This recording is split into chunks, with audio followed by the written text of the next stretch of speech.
learning outcomes. After studying this module, you will be able to number 1, know about the table and graphs. Number 2, various types of tables and graphs and their use. Number 3, forensic applications of tables and graphs. Introduction. The very first step in analysis of data is to classify and tabulate the data. After classification, the data is presented in the form of tables and graphs.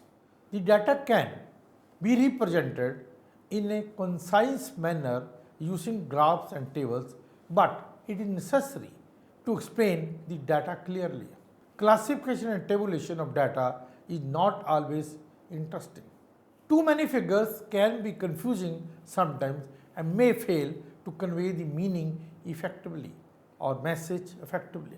Another good and interesting way to represent a data is by using graphs and diagrams.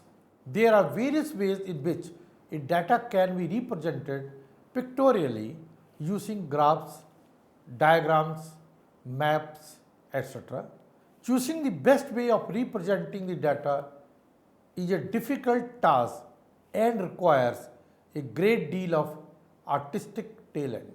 So let us begin with tabulation of data. One of the easiest and best ways to summarize data and present it in an efficient and meaningful way is statistical table. A table is a mathematical representation of statistical data in columns and rows. Rows are the horizontal arrangements, whereas columns are the vertical arrangements. The basic objective of constructing a table is to simplify the presentation of data and to ease comparisons. This simplification results in precise and organized presentation of data, which enables the reader to quickly locate desired information. Further, comparison is facilitated to bring related items of information close together. So now, the question that must come to your mind is how to construct a table. The difference between classification and tabulation of data. Yes, classification and tabulation are not two different processes. They go together, where classification is the first step for tabulation. Classification is necessary to put the data in a tabular form. According to the various similar and different characteristics of the data can be classified and tabulated. Only after meaningful classification, the data can be represented under rows and columns. Now, before further proceeding, let us see what are the advantages of data tabulation. Tabulation allows arrangement of large amount of data in minimum space. And critically, one can say that tabulation simplifies complex data, facilitates comparison, gives identity to the data, and reveals patterns. Let us take each one of them in detail now. Tabulation simplifies the complex data. Tabulation of data leads to exclusion of all repeated and unnecessary data. Systematic representation of data in rows and columns gives reader a clear idea of what table presents. This further deletes duplicacy of data and saves time and space. Tabulation also facilitates comparison. Tabulation of data helps in comparison. It gives the relationship between various parts of the data, which can be easily studied via tables. Also, tabulation gives identity to the data via title, number, etc., which helps to identify the source reference in the interpretation of the data. And finally, tabulation also reveals patterns which cannot be revealed within a figure through narrative data but can be easily interpreted using tables. Now, let us see how the tables can be partitioned, or let us look at the parts of a table. The number of parts of a table depend on types of data to be presented and variation from case to case. The basic parts used in a table are table number. Table number refers to numbering of each table. Numbering of each table should be done. The number can be given in the center, at the top above, or inside the title, or at the bottom or top of the table. Title of the table. A suitable title should be given to every table, which gives description of the contents of table. It should provide all relevant answers about what precisely the data in the table represents. It should be self-explanatory, brief and clear. Short titles can be read fast and easily as compared to long titles, but it is sometimes necessary to put up long titles for the sake of clarity. Font of the title should be prominent on the table. Caption. Caption refers to column headings. It depicts whatever the column represents. More than one column heading may or may not be present. These captions should be placed in the center of the column, respectively, and should be precise and clear. Ideally, these captions should be of small font size as compared with the main part of the table. Stub. Now, this is something different from that of a caption. This refers to the designations of the rows and row headings. These are present towards the left and perform the same function for the horizontal rows of numbers in the table. They are usually wide as compared to column headings, but should be kept as narrow as possible. Body. This is the most important part of the table. Data presented in the body is arranged according to the classification of the captions and stubs. Head note. It is a brief and precise explanatory statement applying to all or a major part of the material in the table, and ideally it should be placed below the point centered and enclosed in brackets. Headnotes are used for explanation of various facts which are not mentioned in the data or in captions or in stubs. Footnote. Any fact or material which is not clear from the title, captions or stubs is explained in footnotes. These are generally placed directly below the table if required. Now one can see the format of a table and all the relevant parts that we have discussed in this figure. Now let us look at the general rules of tabulation. It is very difficult to lay down any strict rules for tabulating data because much depends upon the given data and requirements of the survey. Construction of a perfect and a meaningful table is an art. However, one can have following considerations in mind while formation of tables. Tables should be constructed according to the size of the paper or layout, usually with more rows than columns. Alteration of original design is sometimes necessary to give a suitable layout. Changing rows to columns or the other way round are the basic alterations. Appropriate space for reference or any other data should be included in the table. Arrangement of captions and stubs should be done in a systematic order. This systematic arrangement makes the table simplified and easier to read and understand. One can arrange the captions and stubs in the following manner: alphabetical manner, chronological manner, geographical manner, conventional or in some customary order, or according to the size. The points of measurements or reference should be clearly defined in the table. Rounded figures should be used to avoid unnecessary details. If emphasis have to be given to a particular figure or data, it should be in distinctive type or in a box. Overloading of tables should be avoided.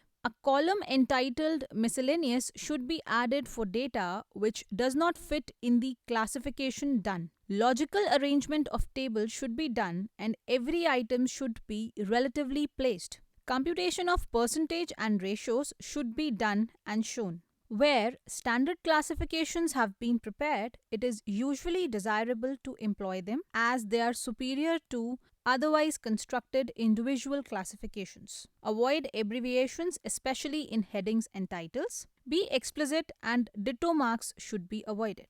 Now, types of tables. Tables can be broadly classified into two categories. Number 1, simple and complex tables, and number 2, general purpose and special purpose tables. Simple and complex tables. According to the number of characteristics, distinction between simple and complex tables can be made.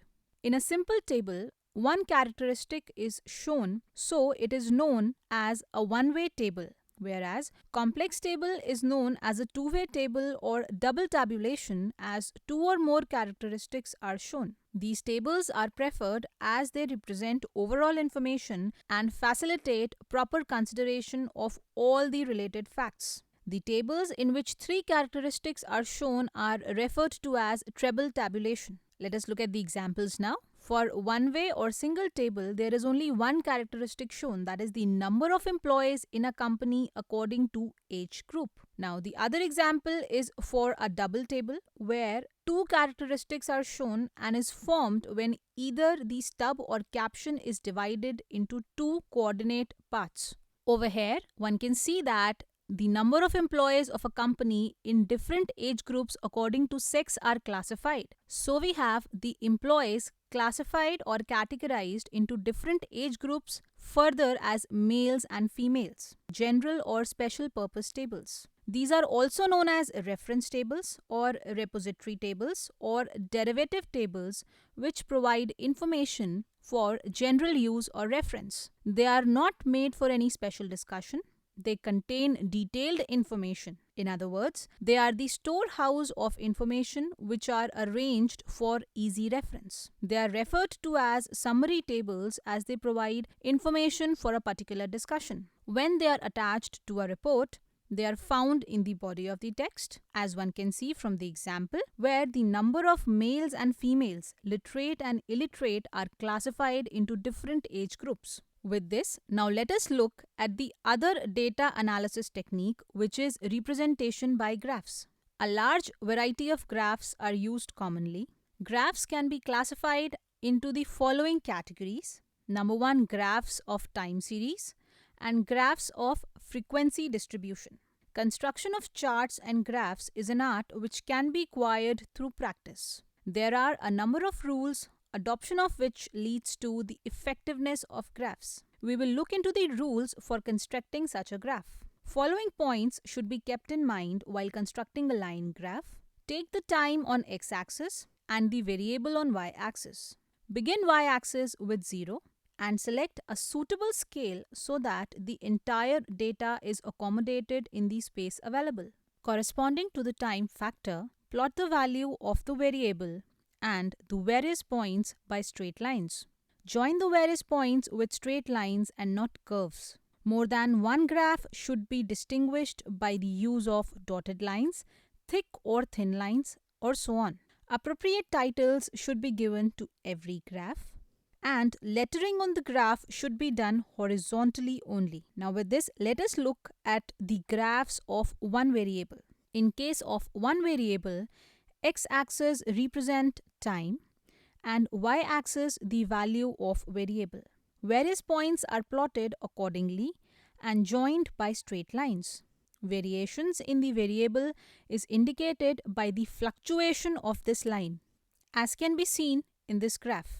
Now the other category is graph of two or more variables.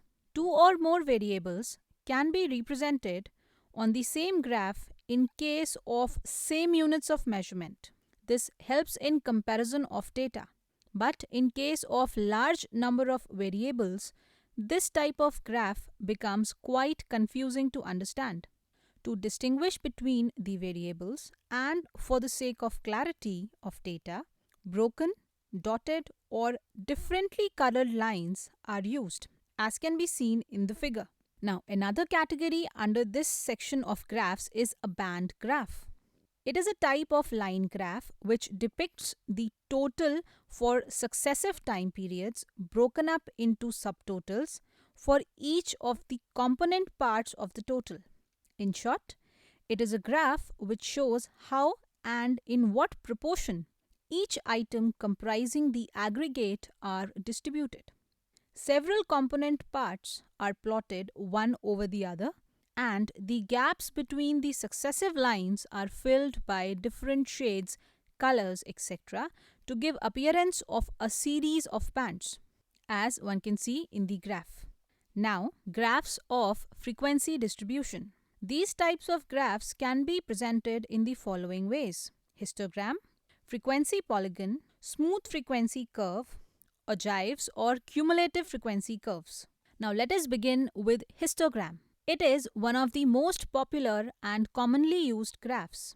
It is a set of vertical bars whose areas are proportional to the frequencies represented. X-axis represent variables and frequencies depending on it are represented on y-axis. Each class is represented by a distance on the scale which is proportional to its class interval. If the class intervals are uniform, the distance for each rectangle formed on x-axis will be the same. They vary if they are different. The y-axis represents the frequencies of each class, which constitutes the height of its rectangle. It is important to distinguish bar diagrams from histograms. The main difference between them is that a bar diagram is one-dimensional, in which only length of the bar is important, whereas histogram is two-dimensional, in which both length and width are important. Construction of a histogram is not possible with open-end classes.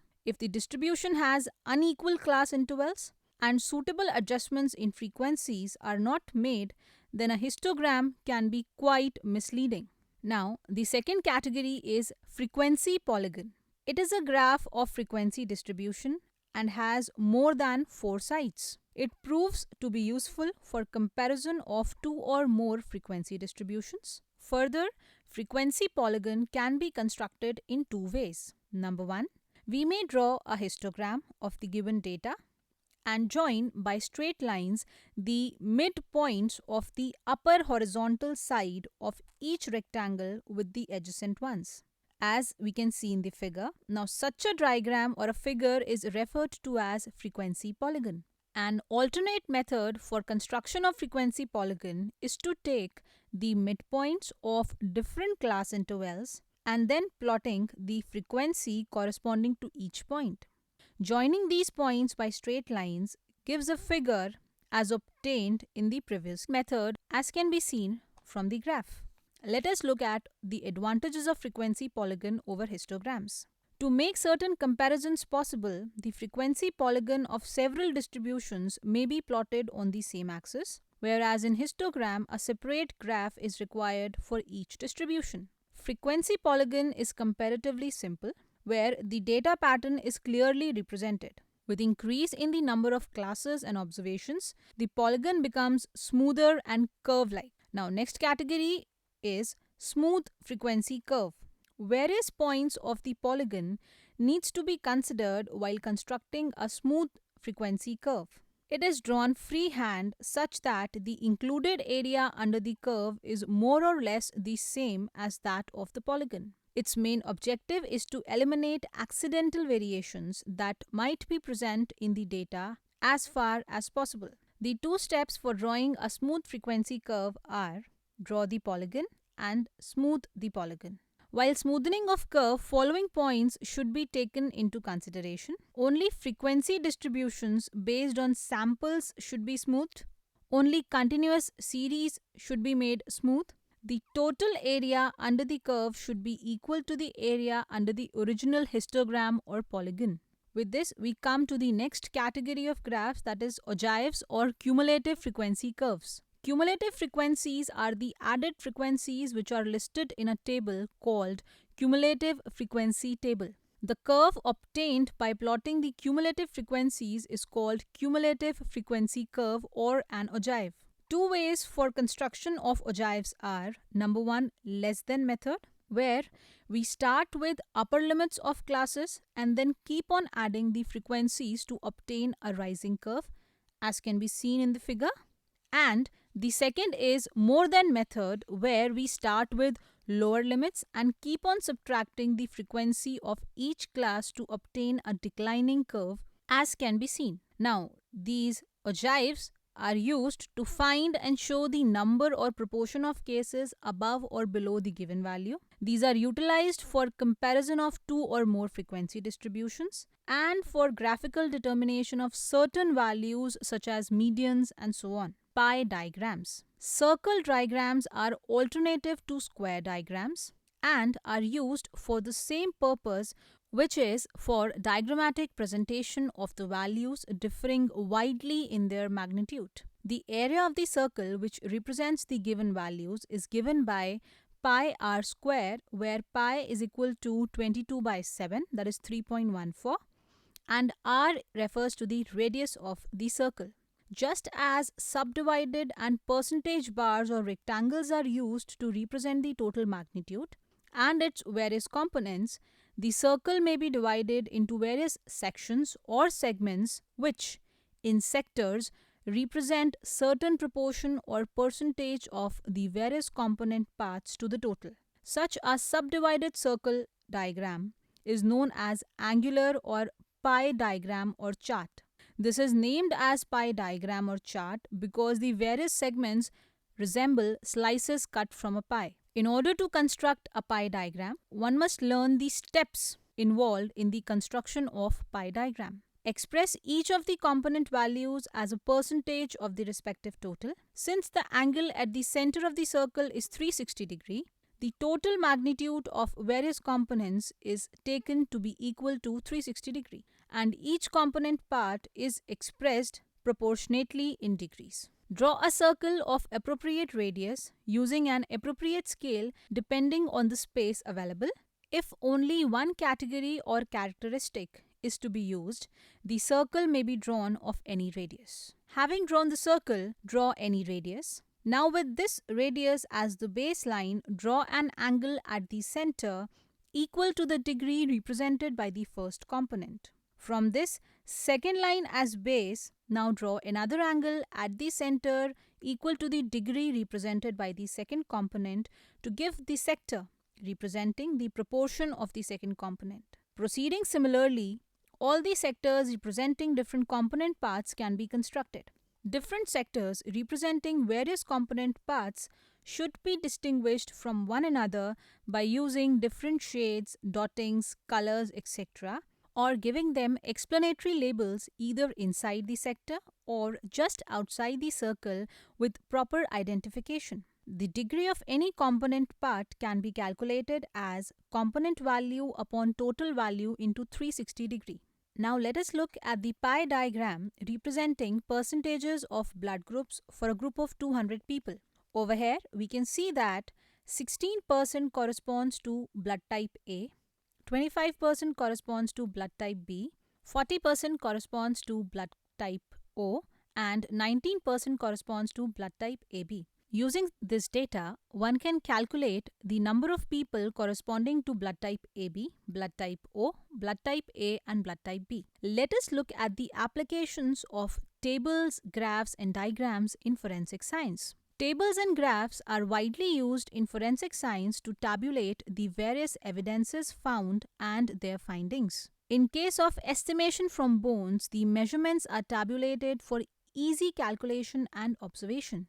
Graphs are also plotted while determining time since death and to estimate the timings of wounds.